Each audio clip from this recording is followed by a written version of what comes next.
सभी भक्तों को राधे राधे। जय श्री कृष्णा, जय माता रानी।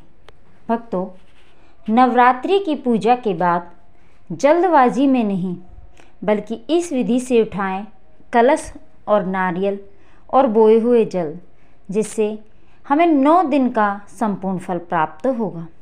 भक्तों, देवी देवताओं की पूजा हमें हमेशा विधि विधान के साथ ही करनी चाहिए। नवरात्रि में भी खासकर कलश, नारियल और जौ को भी हटाने में हमें सावधानी बरतनी चाहिए, नहीं तो पूजा का फल बिगड़ सकता है।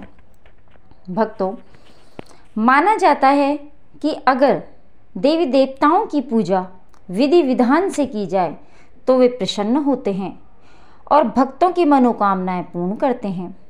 इसी कड़ी में नवरात्रि की पूजा में भी कई विधान हैं जिससे देवी प्रसन्न होती हैं, वहीं गलती पर देवी रुष्ट भी हो जाती हैं।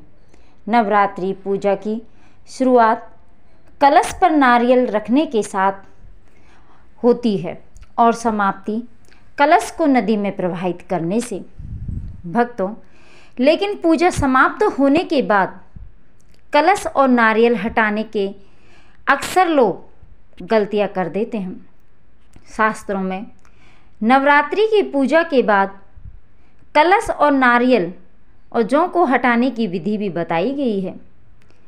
यदि इस विधि का पालन नहीं किया जाता तो इसका प्रभाव घर परिवार और भक्त के जीवन पर नकारात्मकता में भी पड़ सकता है। कलश हटाने की विधि को लेकर भी बहुत से लोग हर बार कंफ्यूज हो जाते हैं और इस कंफ्यूजन में वो गलती कर बैठते हैं। भक्तों, हमें कलश को और नारियल को और जौ को किस प्रकार से हटाना चाहिए, इसके बारे में आज हम जानेंगे कि दशमी को कलश करें प्रवाहित। भक्तों, बताया जाता है कि देवी देवताओं की पूजा हमेशा विधि विधान के साथ ही करनी चाहिए और इससे देवी देवता प्रसन्न होते हैं। जैसे कि 9 अप्रैल को अपने चैत्र नवरात्रि के साथ माता दुर्गा की पूजा शुरू हो चुकी है और 17 अप्रैल को चैत्र नवरात्रि का समापन होगा। नवरात्रि में माता दुर्गा के 9 रूपों की पूजा कलश रखकर विधि विधान के साथ की गई थी और अब दशमी तिथि के दिन उस कलश को नदी में प्रवाहित किया जाता है। आखिर हमें किस तरह से उठाएं कलश को? भक्तों, कलश को उठाने से पहले उसे 5 बार हिला लेना चाहिए। इसके बाद ही कलश को उठाना चाहिए। वहीं कलश के ऊपर एक नारियल भी रखा जाता है। अगर आप उस नारियल को गलत तरीके से हटाते हैं तो आप पर नकारात्मक ऊर्जा का प्रभाव आ सकता है। नवरात्रि में की गई पूजा व्रत का फल भी अशुभ हो सकता है। भक्तों, कलश उठाने के बाद हमें कलश के जल का छिड़काव आम के पत्ते से हमारे घर के पूरे स्थान पर उस जल को, कलश के जल को छिड़कना चाहिए और बाकी बचे हुए जल को तुलसी में डालना चाहिए या फिर नदी में प्रवाहित करना चाहिए, जिससे गंगा माँ का भी आशीर्वाद हमारे ऊपर बना रहता है। भक्तों, नारियल को भी पूजा के बाद इधर उधर नहीं रखना चाहिए। पूजा समाप्ति के बाद नारियल को गलत तरीके से नहीं हटाना चाहिए। ऐसा करने से माता दुर्गा नाराज हो सकती है। इसलिए पूजा समाप्ति के बाद नारियल को लाल कपड़े में लपेटकर पूजा के स्थान पर सुरक्षित रख देना चाहिए।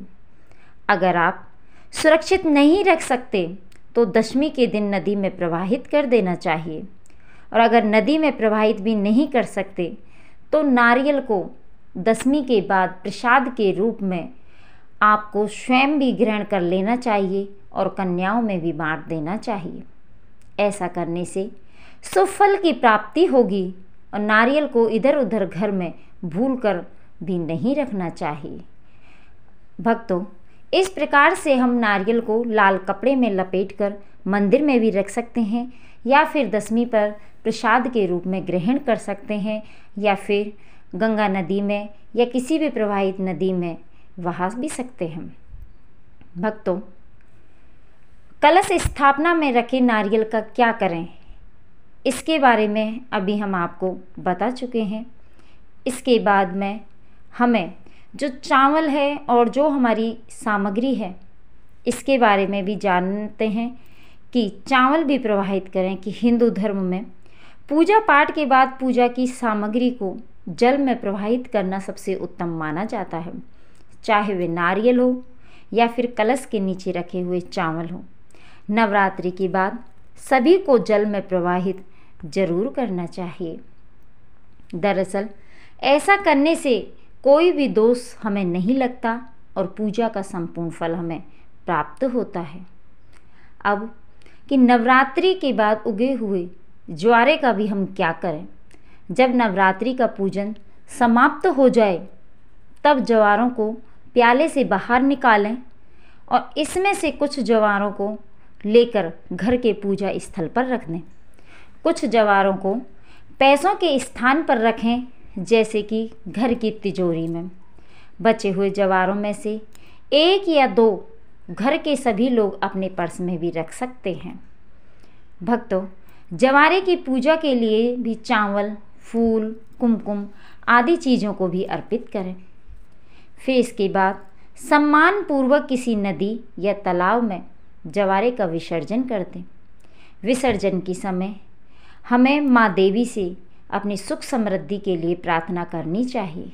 भक्तों, इस प्रकार से हम पूजा सामग्री को, ज्वारे को जल में प्रवाहित कर सकते हैं और माँ दुर्गा से अपनी पूजा अर्चना में जो भी हमसे गलती हुई है उसके लिए माफ़ी मांगते हुए हम सुख समृद्धि के लिए माता रानी से प्रार्थना कर सकते हैं। भक्तों, इस प्रकार से हमें कलश, नारियल और पूजा सामग्री का विसर्जन करना चाहिए। भक्तों, यदि आपको हमारे द्वारा दी गई जानकारी अच्छी लगी तो लाइक करें, कमेंट करें और चैनल को सब्सक्राइब करें, जिससे आगे आने वाली और भी नई अपडेट, नई जानकारियाँ आपको मिलती रहे।